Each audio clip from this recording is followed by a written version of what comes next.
So hello everyone, welcome to chemistry sync. हम शुरुआत करेंगे चैप्टर जीओसी से।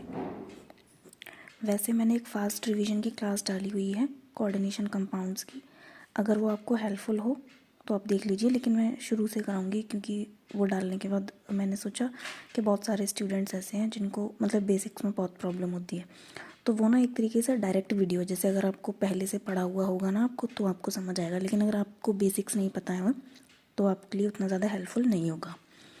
तो अब मैंने फिर सोचा कि शुरू से शुरू करते हैं, जैसे कि इसमें जीओसी से और इनऑर्गेनिक में बेसिक इनऑर्गेनिक केमिस्ट्री जो होती है, फिजिकल केमिस्ट्री में बेसिक फिजिकल केमिस्ट्री से, जैसे कि यूनिट कन्वर्जन वगैरह हो गए, है ना। तो ऐसे बिल्कुल बेसिक से ही स्टार्ट करते हुए चलेंगे।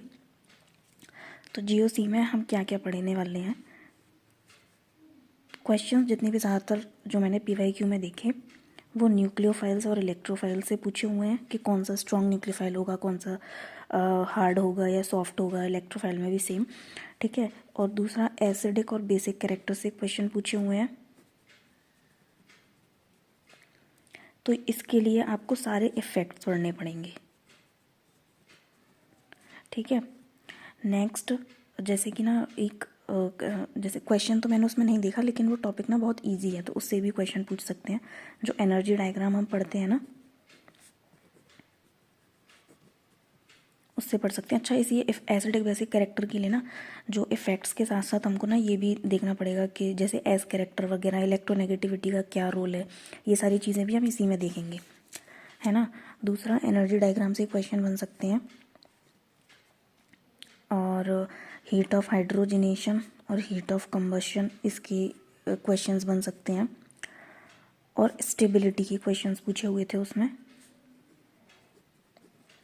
ठीक है। तो स्टेबिलिटी से रिलेटेड देखेंगे। दूसरा जो मुझे लगता है कि हम ज़्यादातर बच्चों को ऑर्गेनिक में क्या प्रॉब्लम होती है कि वो रिएक्शन नहीं अप्रोच कर पाते, कि मतलब जैसे मान लीजिए हमें कोई भी रिएक्शन गिवन है, उसमें पूछा कि इसका प्रोडक्ट क्या बनेगा, तो उसके लिए ना हमको बेसिक्स नहीं पता होते हैं।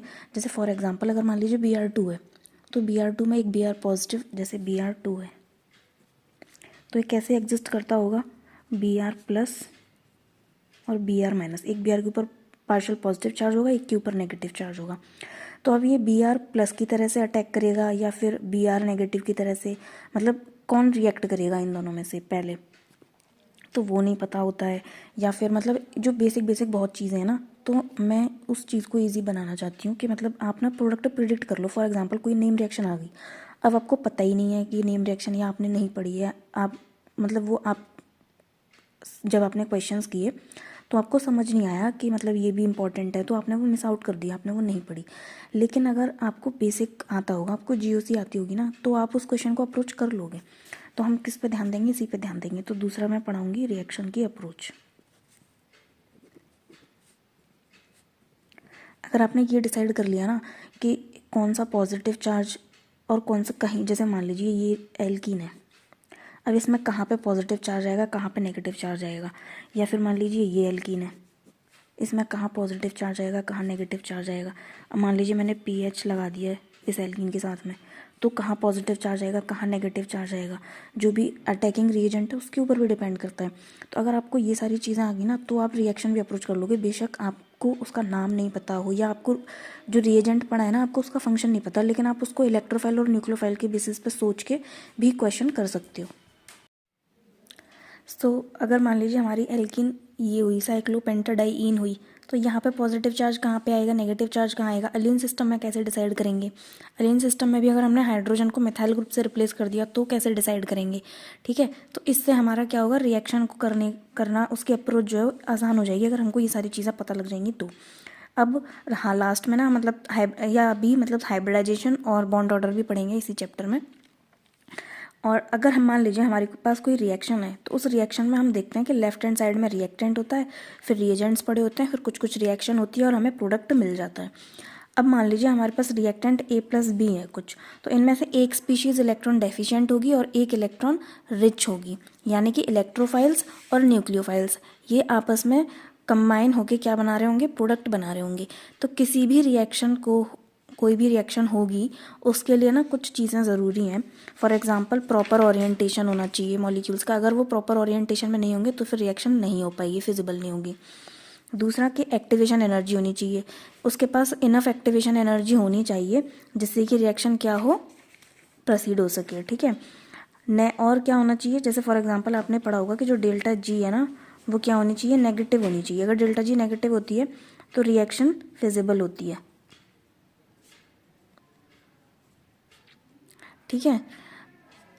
अब ओरिएंटेशन और एक्टिवेशन एनर्जी से मतलब क्या है। ओरिएंटेशन जैसे फॉर एग्जांपल मान लीजिए हमारे पास ये एल्कीन है, अब इसकी रिएक्शन हम करवा रहे हैं HCl के साथ में, तो अगर ओरिएंटेशन इस तरीके से है तो क्या ये इंटरेक्ट करके प्रोडक्ट बनाएंगे, ये प्रोडक्ट बनेगा नहीं, ये प्रोडक्ट तो नहीं बनता है। तो फिर प्रोडक्ट क्या बनता है, इसका ओरिएंटेशन कैसा होना चाहिए, इधर Cl और इधर H होना चाहिए, फिर ये आपस में कंबाइन होके प्रोडक्ट बनाएंगे।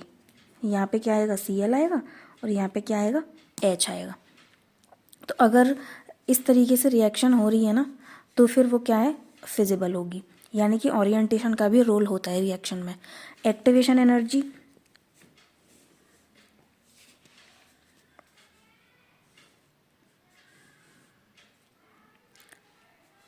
कोई भी रिएक्शन जो भी हो रही है, ठीक है, कोई भी रिएक्शन हो रही है तो ये इसकी क्या है, एक्टिवेशन एनर्जी, ये हमारे रिएक्टेंट की एनर्जी है, ये हमारे प्रोडक्ट की एनर्जी है। तो यहाँ पे हम एनर्जी लिख रहे हैं और यहाँ पे रिएक्शन जो प्रोसीड हो रही है वो, ठीक है, रिएक्शन कोऑर्डिनेट्स है। अब ये हमारी क्या है, ट्रांजिशन स्टेट है, ये हमारी एक्टिवेशन एनर्जी है। तो इतनी एनर्जी रिक्वायर्ड है किसी भी रिएक्शन को फिजिबल कराने के लिए। एक्टिवेशन एनर्जी है ये किसी भी रिएक्शन की, XYZ कोई भी रिएक्शन है, उस रिएक्शन को होने के लिए, वो रिएक्शन होने के लिए इतनी एक्टिवेशन एनर्जी की नीड है। तो अगर किसी मॉलिक्यूल के पास इतनी एक्टिवेशन एनर्जी नहीं है तो वो फिर रिएक्शन होने में क्या होगी, मुश्किल होगी, ठीक है। अब इससे रिलेटेड ना कुछ क्वेश्चंस भी बन सकते हैं। फॉर एग्जांपल जो रिएक्शन है ना वो दो तरीके से हो सकती है, एंडोथर्मिक रिएक्शंस होती हैं और एक्सोथर्मिक रिएक्शंस होती हैं। तो एंडोथर्मिक रिएक्शंस कौन सी होती हैं, जिनमें हमें एनर्जी देने की नीड होती है, ठीक है, जो एनर्जी एब्जॉर्ब करने के बाद रिएक्शन करती हैं। और एक्सोथर्मिक रिएक्शंस वो होती हैं जिनमें से एनर्जी रिलीज होती है, ठीक है। तो एक और ग्राफ बना लेते हैं। अच्छा, ये ग्राफ किसका है, यहाँ पे एनर्जी क्या है, ज़्यादा है, फिर लास्ट में क्या है, एनर्जी कम हो गई, तो ये किसका ग्राफ है, एक्सोथर्मिक रिएक्शन का है, ठीक है। तो एक्सोथर्मिक रिएक्शन में क्या होता है कि एनर्जी पहले ज़्यादा होती है, फिर रिएक्शन जब होती है ना तो एनर्जी रिलीज होती है, जब एनर्जी रिलीज हो जाएगी तो फिर फाइनल प्रोडक्ट जो भी हमें मिलेगा वहाँ एनर्जी क्या करेगी, डिक्रीज करेगी। तो एक्सोथर्मिक रिएक्शन में क्या है, एनर्जी रिलीज होती है, और एंडोथर्मिक रिएक्शन में क्या है, एनर्जी एब्जॉर्ब होती है। फॉर एग्जाम्पल मान लीजिए कि अभी एनर्जी ये है रिएक्टेंट की, अब ये एनर्जी को एब्जॉर्ब करेगा तो जो फाइनल प्रोडक्ट की एनर्जी होगी वो क्या करेगी, इंक्रीज कर जाएगी। तो ये कि फिर क्या होगी, एंडोथर्मिक रिएक्शन होगी, ठीक है। तो एंडोथर्मिक रिएक्शन के लिए क्या है, एक्टिवेशन एनर्जी हमारी ये है ना, और ये किसके लिए, एक्सोथर्मिक के लिए। तो एंडोथर्मिक और एक्सोथर्मिक का क्या डिफरेंस है, एंडोथर्मिक में क्या है, एनर्जी एब्जॉर्ब होती है ना। तो पहले रिएक्टेंट की एनर्जी क्या है, ये है, फिर उसने एनर्जी एब्जॉर्ब करी, और तो एब्जॉर्ब करने के बाद प्रोडक्ट की एनर्जी क्या है, इंक्रीज हो गई है। तो आपको यही ग्राफ देके भी पूछ सकता है कि कौन सा ग्राफ एक्सोथर्मिक रिएक्शन का है, कौन सा एंडोथर्मिक रिएक्शन का है। और दूसरी बात, जो एक्सोथर्मिक रिएक्शन है ना उसके लिए डेल्टा H नेगेटिव होता है, यानी कि चेंज इन एनर्जी जो है वो नेगेटिव होगी, क्योंकि पहले एनर्जी क्या थी, ज़्यादा थी, बाद में क्या है, कम है। फाइनल माइनस इनिशियल करेंगे एनर्जी तो फिर क्या क्या आएगी, नेगेटिव आएगी। और एंडोथर्मिक रिएक्शंस के लिए डेल्टा H क्या है, पॉजिटिव होता है, यानी कि बाद में एनर्जी ज़्यादा है और पहले एनर्जी क्या है, कम है। तो अगर फाइनल माइनस इनिशियल करेंगे तो एनर्जी क्या आएगी, पॉजिटिव आएगी। तो जो डेल्टा H है वो एंडोथर्मिक रिएक्शंस के लिए क्या है, पॉजिटिव है, और एक्सोथर्मिक रिएक्शंस के लिए क्या है, नेगेटिव है, ठीक है। अब इससे ना कुछ और क्वेश्चंस बन सकते हैं, फॉर एग्जांपल, है ना। तो क्वेश्चन किस तरीके से हो सकते हैं, फॉर एग्जांपल हमें ना ऐसे ग्राफ बना के मिल सकता है एग्ज़ाम में,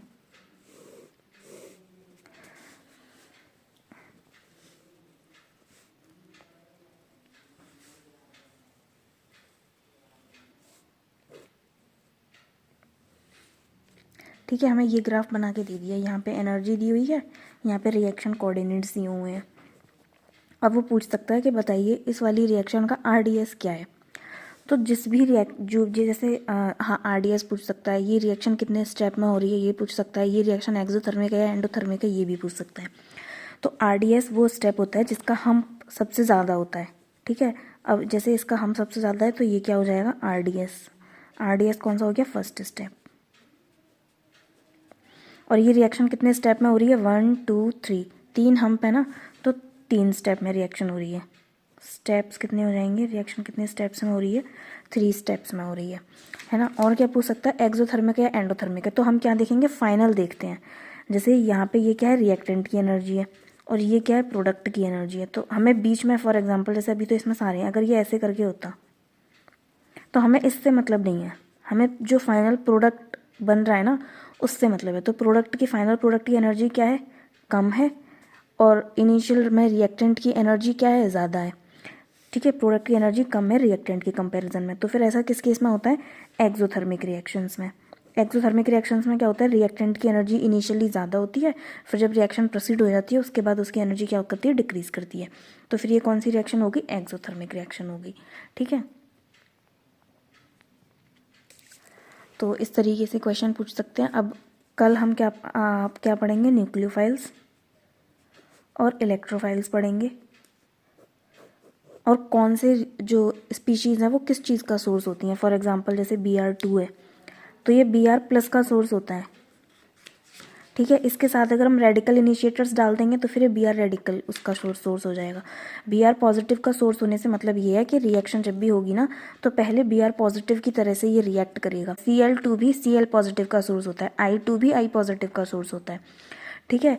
और तो ये सारे जैसे भी न्यूक्लियोफाइल्स और इलेक्ट्रोफाइल्स पढ़ेंगे, और कुछ हैलाइड एक्सेप्टर होते हैं, और मतलब यही सारी चीज़ें पढ़ेंगे कि कौन सी स्पीसीज़ किस चीज़ का सोर्स होती है। और इलेक्ट्रोफाइल्स न्यूक्लियोफाइल्स पढ़ेंगे, उसके बाद हम इफेक्ट्स पढ़ना शुरू करेंगे, फिर उन सारी की सारी चीज़ों को हम किस में लगाएंगे, क्वेश्चंस में लगाएंगे, ठीक है। मिलते हैं नेक्स्ट वीडियो में, टिल देन कीप स्टडिंग।